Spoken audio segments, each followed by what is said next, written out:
back to the Green Malt. I'm Chris, and today we're going to talk about the fourth in my three-part Glengoyne review series. Yeah, fourth of three. So, my initial plan with Glengoyne, being a producer I quite enjoy, I really wanted to do a series of reviews on as many of their malts as I could. The one that was notably lacking from that collection was the 15-year-old. I tried, and I couldn't get it. And my impatience got the better of me, so I decided to do a three-part review series of the 10, the 12, and the 18, which were the three that I could get. And then, of course, no sooner do I release them than this shows up at the LCBO here, and hey, better late than never, I suppose. So my trilogy has become a quadrilogy, and we're going to do it slightly out of order. But it's still one that I was very excited to see, very happy to have. And let's get into it. I'm not going to talk about Glengoyne too much as a producer because I've done that 3 times now, and you're all probably sick of it if you've watched the other ones. So I will just point out a few key notes to keep in mind about Glengoyne when talking about any of their whiskies. The first is that they are a Highland distillery, but they're as low in the Highlands as you can possibly get. So low, in fact, that their warehouses actually are situated in the lowlands, at least some of them. They are noted for having a very slow distillation process within the stills themselves, and for using a high quality variant of barley, the Golden Harvest barley, lower yielding. It's supposed to be supposed to produce a better quality spirit. And quite frankly, I think it's notable in this because I quite like the quality of the spirit in this. It's something I'll talk about as I get into the whiskey itself. Let's leave it for now. And lastly, they are notable for air drying all of their barley. 0 peat. Don't look for it. It's not going to be there. So it's a very easy whiskey from that perspective. There's no challenging smokiness to it. Otherwise, it's naturally colored. It's 43% ABV, so I'd assume that there's some filtration going on there. And yeah, you can see the color. I don't know, the lighting is kind of in here today, so I don't know if you can see it, but there is a little bit of that orangey hue that you might get off of a sherry matured whiskey, which this is, mixture of bourbon and sherry casks. So thus far I've talked about the 10, the 12, and the 18-year-old, and I think one thing that's been very consistent through those 3 whiskeys is that maturation really seems to benefit Glengoyne products. When I talked about the 10-year-old, I thought it was a nice whiskey. I thought it was, a little bit refreshing, a lot of fresh fruit, like citrusy notes, but not a whole lot else going on.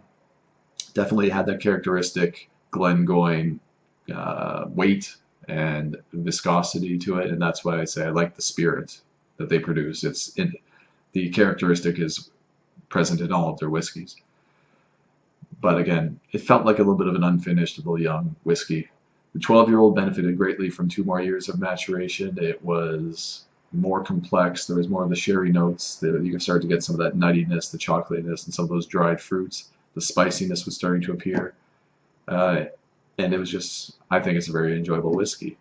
And then you jump forward another 6 years, and the richness is uncomparable from the 18 to the 12. They're quite different beasts. You get a lot more of the fudgy, chocolatey, dried fruit notes. The nuttiness is still there, and the spiciness is still there, and it's a much more lingering, spicy quality. And it's half the reason I really love the 18-year-old, aside from the rich, chocolatey character that really appeals to me, is that baked fruit, spice, lingering finish. It's just wonderful. So how does the 15-year-old just sort of fit into that 6-year gap, split the difference? Well, that's the question. I know a lot of people actually prefer the 15 to the 18-year-old, and so that intrigued me. It's one of the reasons why I really wanted to try this. Especially given the thought that maturation is the friend of Glengoyne, which is not always the case for all producers. Just by the way, it's not unsurprising that somebody could appreciate a 15-year-old more than an 18-year-old release from the same distillery. The one that always comes to mind for me is Glenfarclas, who's a producer I quite like a lot. And the 15-year-old I think is a wonderful release of theirs. The 12-year-old is wonderful. The 25-year-old was awesome, but the 21-year-old not so great in my opinion. The 18-year-old a little underwhelming. So I think it has more to do with the production and what the producer puts into the particular bottling, more so than strictly just the age. But let's see what the 15-year-old has to show us. Surprisingly zesty, spicy, like oaky, citrusy, like a lemon drop, maybe a little orange peel.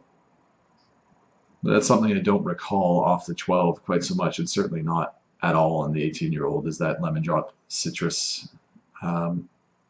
Very pervasive in the 10-year-old. It's one of the qualities that always sticks with me from that 10-year-old release is the lemony aspect of it. That it's a refreshing, nice, light lemon, but it seemed to be lost in the 12-year-old, as I recall, and it's back.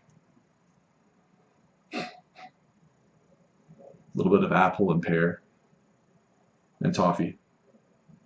Can't forget the toffee. Come on. Not a lot of chocolate, which is surprising because that's something that really punches me in the face with the 18-year-old release.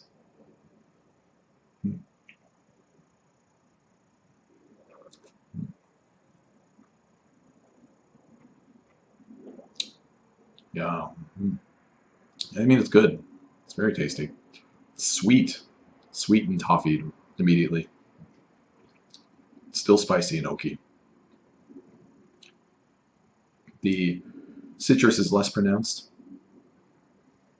The apple off the nose is gone. A little bit of chocolate's turning up now. Less lemon, more orange peel now in the citrus. And still nutty, like a hazelnutty type taste. Dries out through the development, and the finish is quite dry. Quite dry, a little spicy. Cinnamon and cinnamon and what?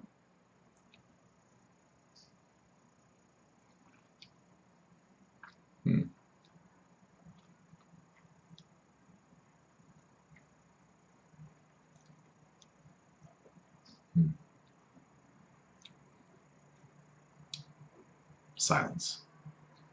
No, it's good. Sorry, lost in my own thoughts.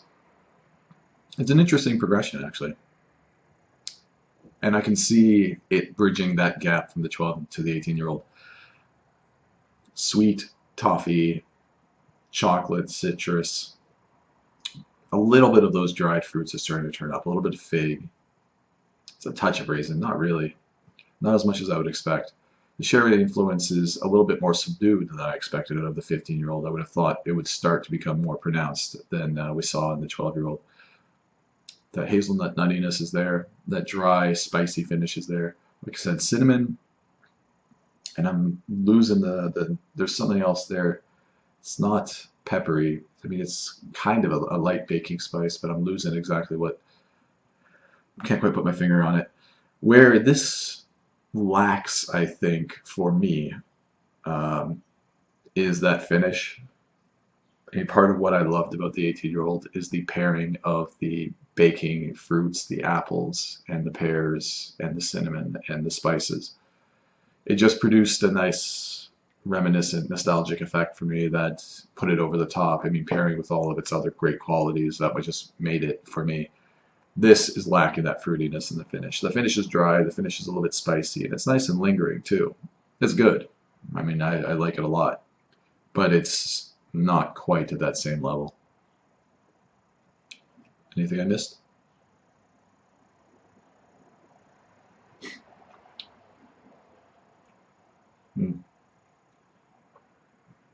Yeah,